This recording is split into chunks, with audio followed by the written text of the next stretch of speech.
There is a strange paradox in the history of Hollywood. A man who spent his entire career hiding behind characters ended up becoming one of the most publicly exposed private lives of all. That man is Johnny Depp. For more than 3 decades, Johnny Depp never tried to become a perfect star. He didn't choose heroes. He didn't represent moral ideals. He didn't live by Hollywood's safe rules.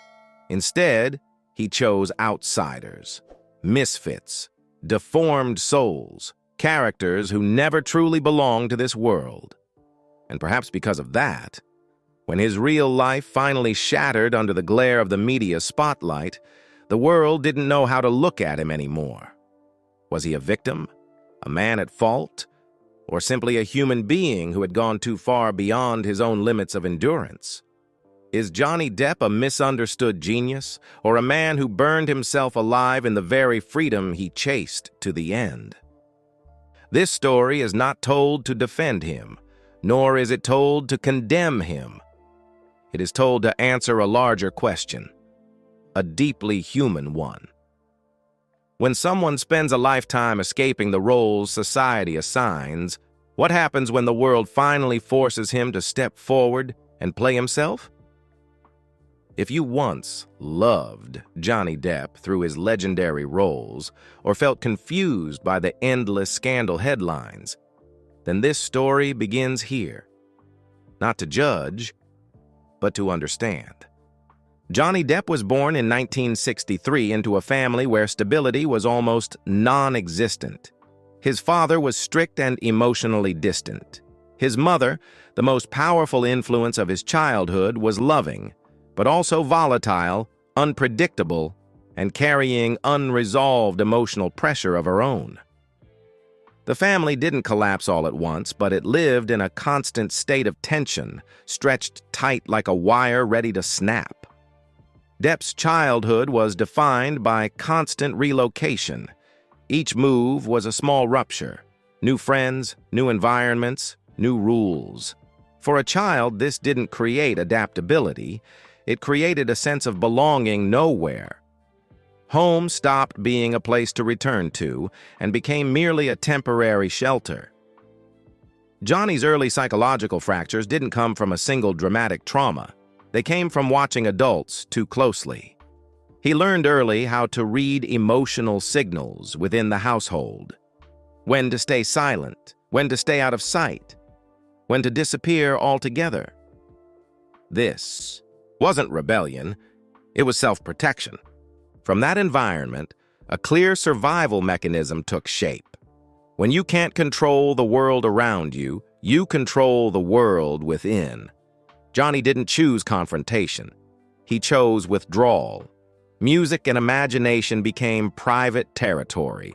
Spaces where he didn't have to meet anyone's expectations, didn't have to play the role of the good child, and didn't have to regulate the emotions of adults. That was how he kept himself balanced. The psychological key to Johnny Depp lies here. He grew up in a family where love was always accompanied by instability, so he learned to love deeply, but never without unease.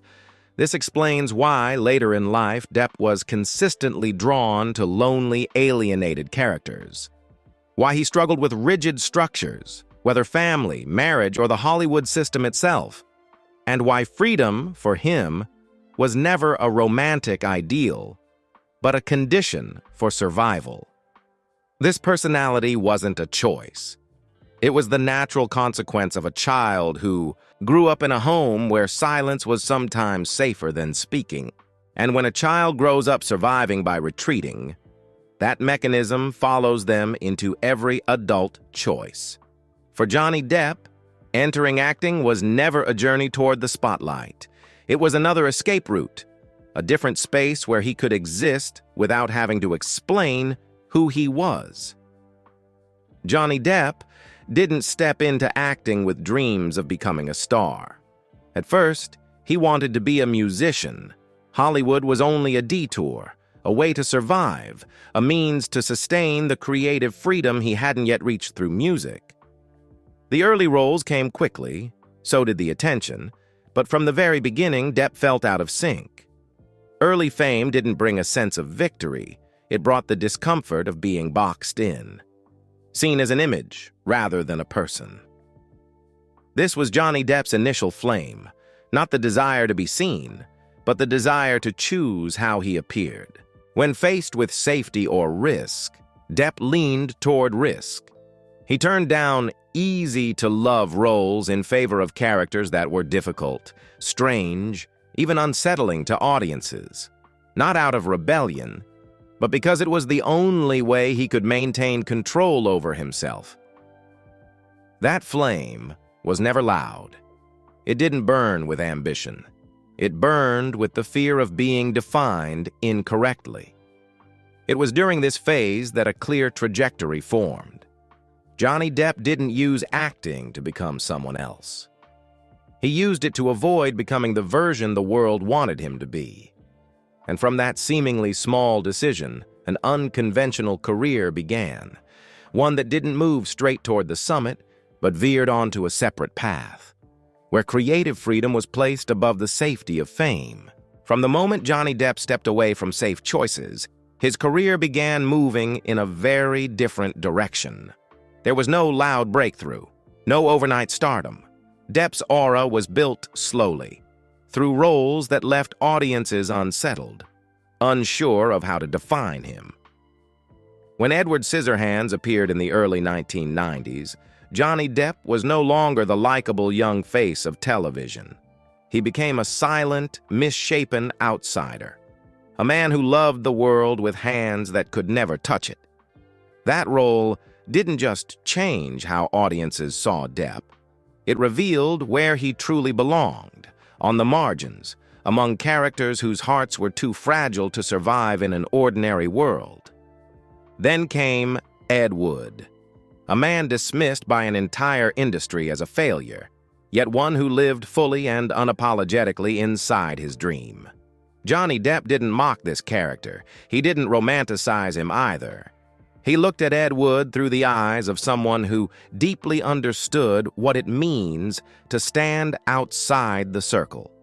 That empathy is what made the performance hauntingly real.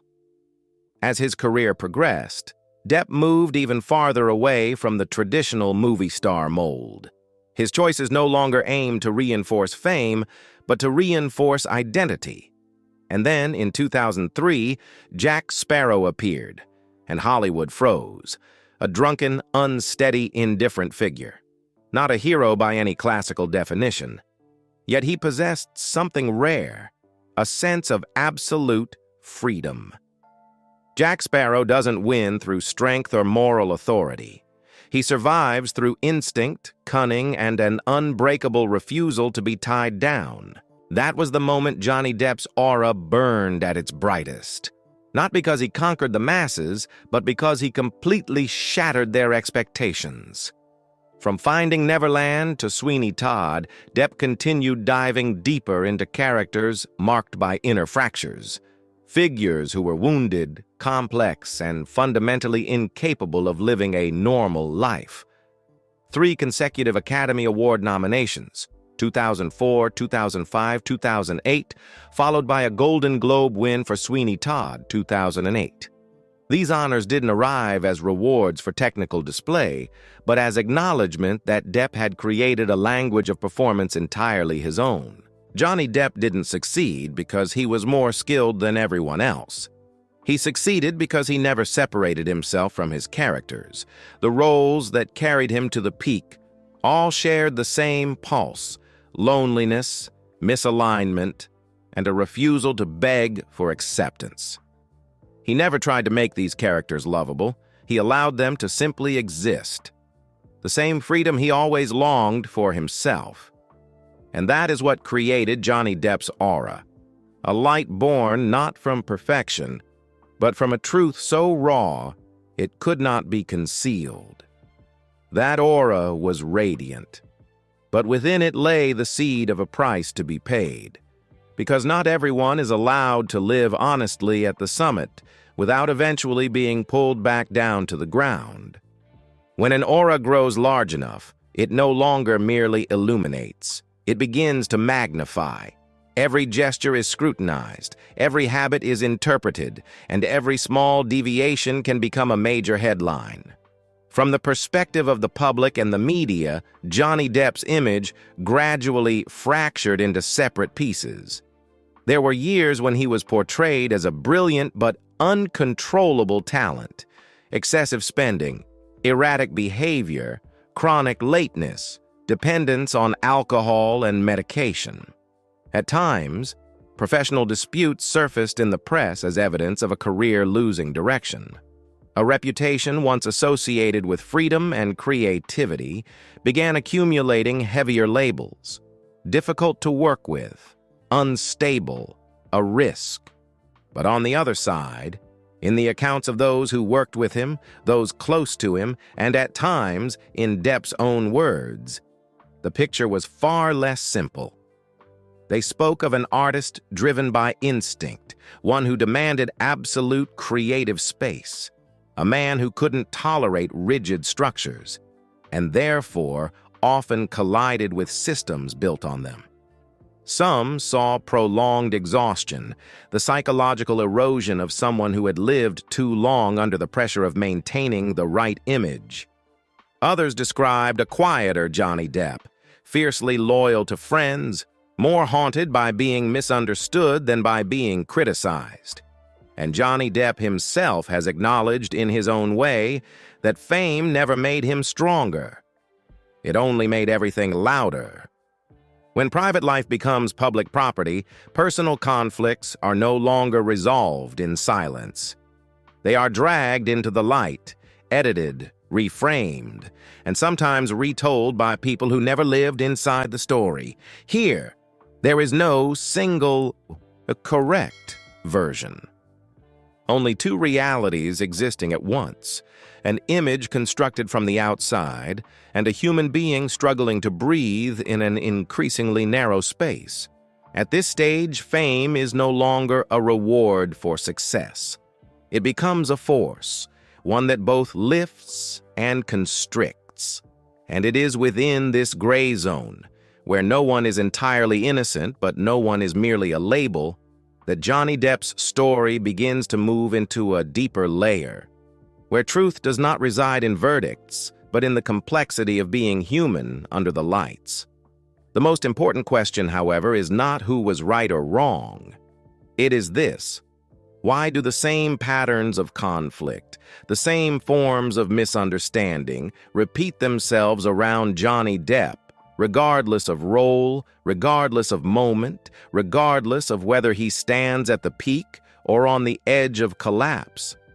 Some stories cannot be explained by scandal. They can only be understood when we look deeper at the person behind the reaction. When looking back at Johnny Depp's entire journey, one thing becomes clear: very little of it happened by accident. An unstable childhood didn't just create a sensitive child. It shaped an adult who remained constantly alert to control. That early survival mechanism followed him into his profession, into the way he worked, and into how he confronted fame itself. From his earliest roles to the peak of his career, Johnny Depp repeated the same pattern. When he felt imposed upon, he withdrew. When he was boxed in, he broke the frame. When the world became too loud, he hid behind another form. In art, this pattern was once an absolute advantage. It allowed Depp to dissolve into outsiders, characters living on the margins, unconcerned with acceptance. He didn't perform through technique, but through deep empathy for people who belonged nowhere. That refusal to compromise created roles that couldn't be replaced, characters that could only exist if the actor truly resembled them. But when the same pattern collided with real life, the direction shifted. Fame is not like a role. It cannot be taken off. Constant attention made withdrawal increasingly difficult. And when there was no longer space to disappear, Johnny Depp was forced to live in a state of prolonged tension. What once enabled his success, his unwavering loyalty to his own nature, now became a source of harm. Not because he changed, but because the surrounding world no longer tolerated a person who refused to adapt to an expected image. At its deepest level, this is not a story about right or wrong. It is the story of someone using the same survival mechanism in every situation, even after the situation itself had changed. And there, the psychological truth becomes unmistakably clear. Some people are not good at compromise, not because they are arrogant, but because they do not know how to pretend. Psychological patterns do not exist only in professional life.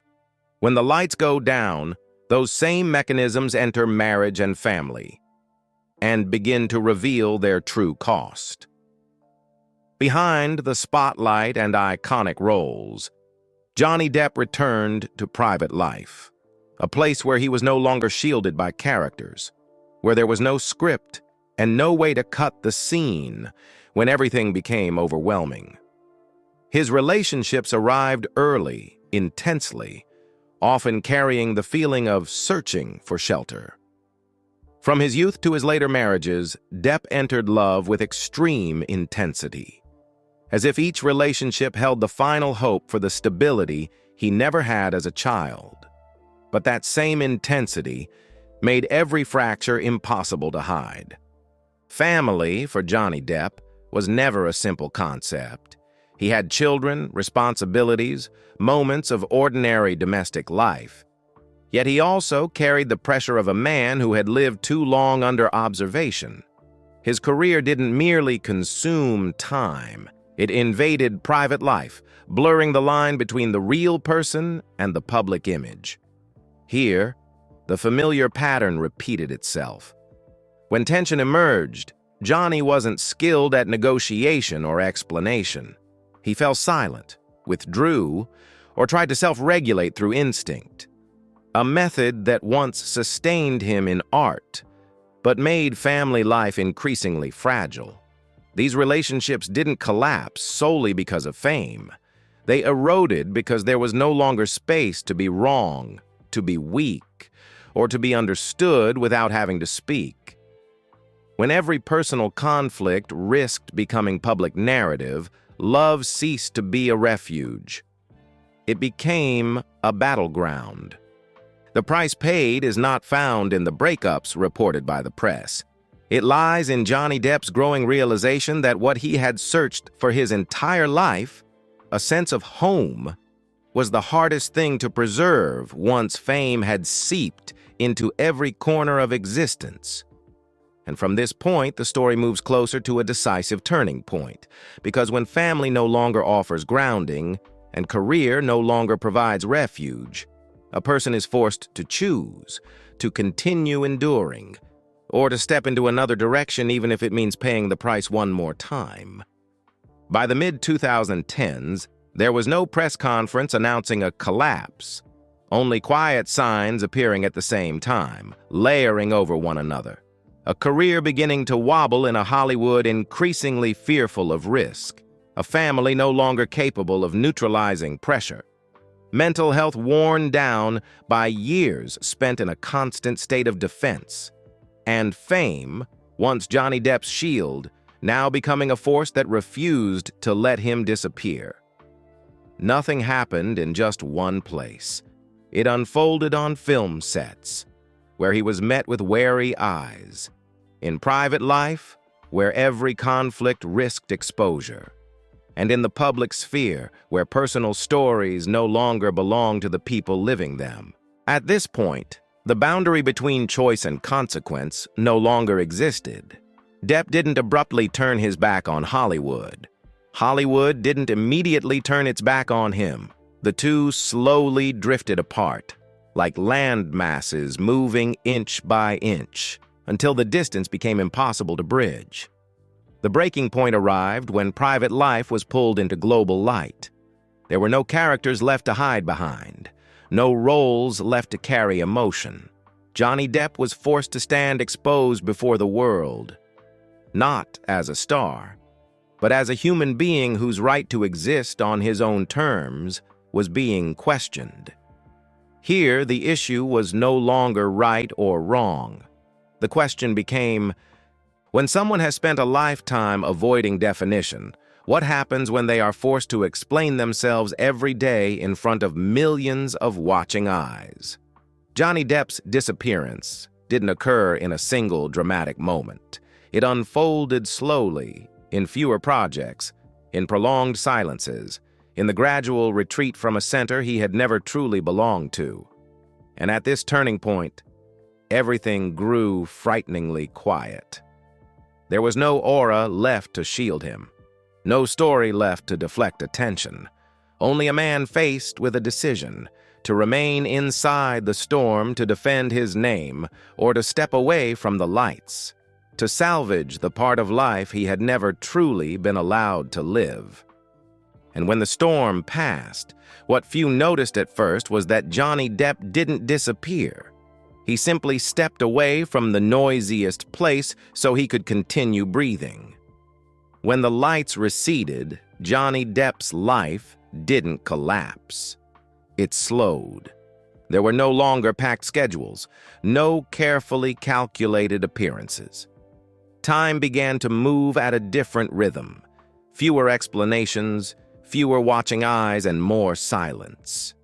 He returned to the things once pushed to the margins: music, painting, aimless travel, evenings where he no longer had to be someone.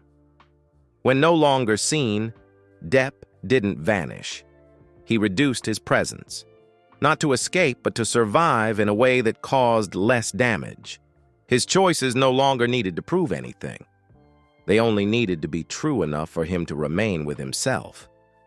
The greatest change wasn't in location, but in how he stood in the world. There were no more reflexive reactions to judgment, no more urge to correct an image. Silence was no longer a defense. It became a breath. Life after the spotlight didn't promise absolute peace. It offered only a quiet that was just enough for someone who had lived too long under observation to relearn how to be alone without feeling empty. And within that deeply human rhythm, Johnny Depp didn't try to return to the center. He chose only to exist at a distance where being alive no longer required paying the price of himself. When a person chooses to slow down, the natural question is no longer how they will return, but what they have left behind once they step away from the center. For Johnny Depp, legacy cannot be confined to award lists or box office numbers. It lives in the way he changed how audiences feel a performance. Depp showed that a character doesn't need to be right, doesn't need to be noble, and doesn't even need to be likable. They only need to be real. And that truth, once it appears on screen, can stay with us for a very long time. He leaves behind a style of acting not built on heroic templates, but on fractures.